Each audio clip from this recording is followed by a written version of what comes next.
వేనా?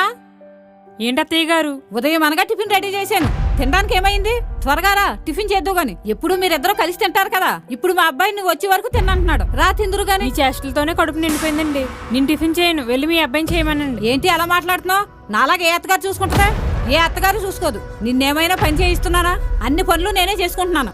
అయినా ఎందుకు ఇలా మాట్లాడుతున్నావు? మీరు చెప్తే ఏ పనైనా చేయనన్నానా? చెప్పి పనులు చేయించుకోవచ్చు, కానీ మాటలంటేనే మనసు గాయపడుతుంది. మనసు గాయపడే మాటలు నేను నిన్నేమనిసానని? మీకేం అనిపించట్లేదు కానీ మీరు చాలా అనిపిస్తున్నారు. నేనేమనిపించానో, ఎవరితో అనిపించానో చెప్పు. నైట్ నేను గిన్నెలు తోమేస్తానంటే మీరు వద్దన్నారు. మార్నింగ్ నేను తోముతానన్నారు.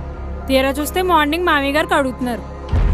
మామయ్య గారు వచ్చి మీతో ఏమంటున్నారు? కోడలతో ఏ పని చేయించుకుంటే నువ్వే అలా తయారు చేస్తున్నావు, మళ్ళీ నాతో చేయిస్తున్నావు అంటున్నారు మామయ్య గారు. మరి అప్పుడు మామయ్య గారితో చెప్పలేదా నేనే వద్దన్నానని? మామయ్య గారు అన్ని మాటలంటున్నా అని ఊ కొడుతున్నారు. నా ఉద్దేశం అది కాదమ్మా. మీ ఉద్దేశం వేరే అవ్వచ్చు, కానీ బయటకు కనిపించేది